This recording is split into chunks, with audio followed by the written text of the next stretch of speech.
जय हिंद मेरे प्यारे साथियों। स्वागत है मेरे यूट्यूब चैनल जॉब की जानकारी। तो दोस्तों, इस वीडियो में हम बात करने वाले हैं उत्तर प्रदेश पुलिस के अंतर्गत निकाली गई वैकेंसी की। जो वैकेंसी क्या रहने वाली है, उप निरीक्षक गोपनीय यानी कि एसआई स्टेनो, पुलिस सहायक उप निरीक्षक लिपिक यानी कि एएसआई लिपिक, और पुलिस सहायक उप निरीक्षक लेखा, ये 3 पदों की वैकेंसी निकाली गई है। नोटिफिकेशन आउट कर दिए गए, आप स्क्रीन में देख सकते हैं।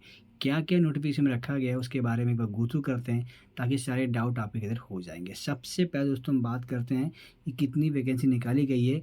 तो पुलिस उप निरीक्षक समूह ग के अंदर में 268 वैकेंसी निकाली गई है, जिनका पे बैंड 9300 से 34,800 तक का जाने वाला, और ग्रेड पे रहेगा 4200।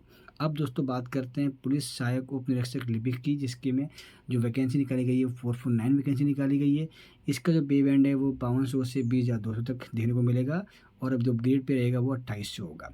और लास्ट में दोस्तों निकाली गई वैकेंसी पुलिस सहायक उप निरीक्षक लेखा समूह घ, जिसके अंतर्गत 204 वैकेंसी निकाली गई है, और यहाँ पे पे बैंड भी सेम आपको देखने को मिल जाएगा, जो कि पुलिस सहायक निरीक्षक लिपिक के देखने को मिला था। टोटल पदों की बात करूँ दोस्तों तो 921 पद निकाले गए हैं, जो कि अच्छी खासी वैकेंसी आप कह सकते हैं। वैकेंसी का ब्रेकअप कैसे किया गया, तो देखिए यहाँ पर दोस्तों दे रखा। सबसे पहला है आपका पुलिस उप निरीक्षक गोपनीय, अनआरक्षित यानी जनरल कैटेगरी में 114 है, आर्थिक रूप से कमजोर वर्ग में 25, अन्य पिछड़ा वर्ग में 71, अनुसूचित जाति में 54, अनुसूचित जनजाति में 4, यानी कि 268 पद का ब्रेकअप जो है पुलिस उप निरीक्षक गोपनीय में रखा गया है। वहीं बात करें पुलिस सहायक उप निरीक्षक के अंदर में कैसे ब्रेकअप किया गया, आप इसको देख सकते हैं। टोटल 449 पद हैं, और वहीं पुलिस सहायक उप निरीक्षक लेखा के अंदर में 204 पद हैं। यहाँ उसका ब्रेकअप देख सकते हैं, कैसे ब्रेकअप यहाँ पे रखा गया है। बात करें कि कब से फॉर्म स्टार्ट होंगे दोस्तों, तो फॉर्म स्टार्ट होंगे आपके 7 जनवरी 2024 से। लास्ट डेट आपकी रहेगी 28 जनवरी 2024। उस समय आपको फीस भरने का भी जो है लास्ट डेट ये रखी गई है। इसके बाद में शुल्क समायोजन या आवेदन में संशोधन कुछ करना है, तो आपको 2 दिन का ग्रेस पीरियड दिया जाता है, यानी कि 30 जनवरी 2024 तक आप कुछ उसके अंदर में अमेंडमेंट कर सकते हैं। आवेदन शुल्क की बात करें दोस्तों, तो 400 रुपये आपको पे करने होंगे अगर आप इस फॉर्म को भरना चाहते हैं। अब दोस्तों बात करते हैं कि शैक्षणिक जो है यानी कि एजुकेशन क्वालिफिकेशन क्या चाहिए, तो इसमें रैंक वाइज यानी कि जो आपको जो पद के हिसाब से वैकेंसी निकाली है उसके हिसाब से बताया गया। सबसे पहला है आपका पुलिस उप निरीक्षक गोपनीय पद, जिसके अंदर में आप ग्रेजुएट होने चाहिए। इसके साथ ही 25 वर्ड पर मिनट आपकी जो हिंदी टाइपिंग होनी चाहिए, और 30 वर्ड पर मिनट आपकी इंग्लिश की टाइपिंग होनी चाहिए। क्योंकि आप गोपनीय पद पे जा रहे हैं, तो आपके पास में स्टेनोग्राफी भी होनी चाहिए, जो कि 80 शब्द प्रति मिनट की आपकी होनी चाहिए। इसके साथ ही ये जो पद दिखाया गया ग नंबर में, इसमें बताया गया कि भारत सरकार के द्वारा राष्ट्रीय इलेक्ट्रॉनिक एवं सूचना प्रौद्योगिकी संस्थान में कंप्यूटर में ओ लेवल की परीक्षा उत्तीर्ण करना, अथवा सरकार द्वारा इसके समकक्ष मान्यता पर कोई अर्हता धारण करना आवश्यक है। तो ये कोर्स जो कंप्यूटर का रखा गया है, इसमें ओ लेवल की परीक्षा जो है आप क्वालिफाई होने चाहिए। सेकंड पद जो है दोस्तों था वो था पुलिस सहायक उप निरीक्षक लिपिक पद। इसमें भी ग्रेजुएशन होना चाहिए। हिंदी की टाइपिंग 25 वर्ड पर मिनट मांगी गई है। इंग्लिश की टाइपिंग मांगी गई है 30 वर्ड पर मिनट। और जो कंप्यूटर कोर्स मैंने बताया था आपको कि ओ लेवल का क्वालिफिकेशन होना चाहिए, वो भी यहाँ पे जो है मांगा गया है। और लास्ट पद जो आपका दोस्तों रखा गया वो है पुलिस सहायक उप निरीक्षक लेखा पद। यहाँ पे आपका ग्रेजुएशन होना चाहिए।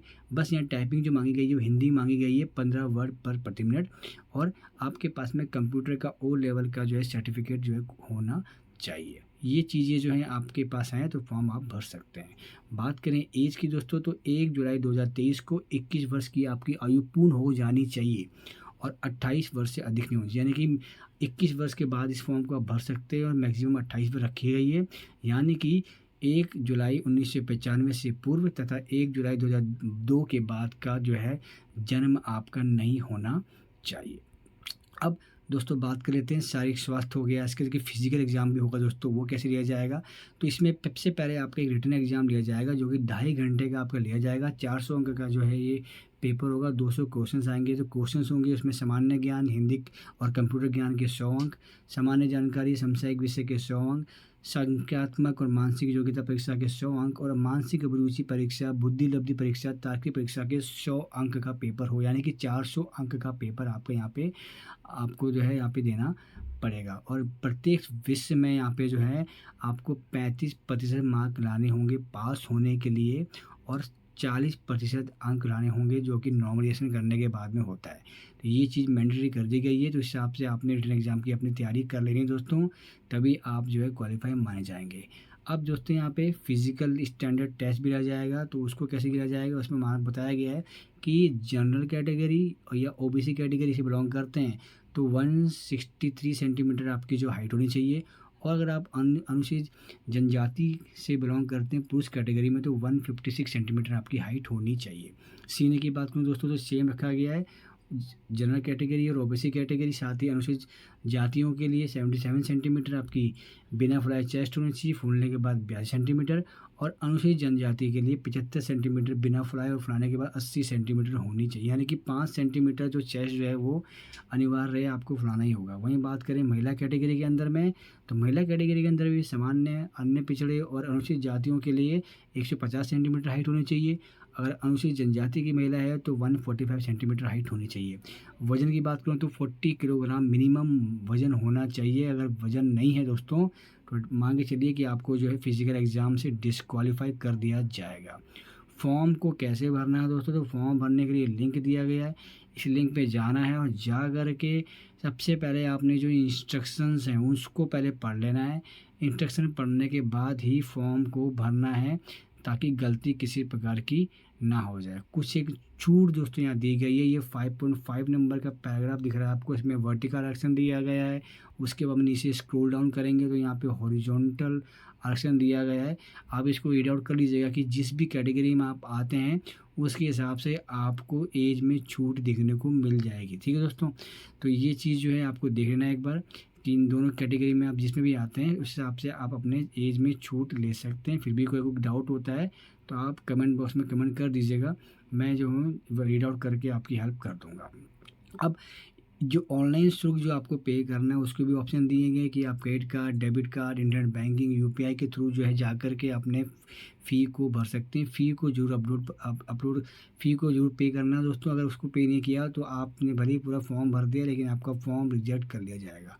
और उसके बाद में ये पैरा नंबर 7 दिख रहा है, आवेदन प्रक्रिया के एक अन्य महत्वपूर्ण बिंदु 1, 2, 3, 4, 5 जितने भी दिए गए हैं सबको रीड आउट करना है, उसके बाद ही फॉर्म को भरना है। मैं हमेशा अपनी वीडियो बताता हूँ और मैं इसलिए बताता हूँ क्योंकि दोस्तों जो कैंडिडेट होते हैं वो गलती कर देते हैं, इंस्ट्रक्शन को पढ़ते नहीं हैं और उसके बाद में फॉर्म भर देते हैं और लास्ट में जाकर के उनका कॉल लेटर नहीं आता है या फिर उनका कॉल लेटर रिजेक्ट कर दिया जाता है कि आपका जो फॉर्म जो ठीक से नहीं भरा गया था। तो ऐसी गलती दोस्तों आपने नहीं करनी है, समय रहते हुए इस फॉर्म को भर देना है। डेट मैंने आपको बता रखी है 7 जनवरी 2024, यानी कि नए साल के अंदर में इसका ऑनलाइन पोर्टल लाइव हो जाएगा। 28 जनवरी 2024 की लास्ट डेट रहने वाली है, यानी कि आपके पास मात्र 20 दिन का समय होगा। 20 दिनों के अंदर में इस फॉर्म को आपको भरना होगा। दोस्तों कोशिश कीजिए नोटिफिकेशन को एक्सप्लेन करने की। फिर भी कोई डाउट है कमेंट है तो कमेंट कर दीजिएगा। पहली बार आएँ चैनल को सब्सक्राइब कर लीजिएगा। मिलेंगे नेक्स्ट अपडेट वीडियो के साथ, जब तक के लिए जय हिंद।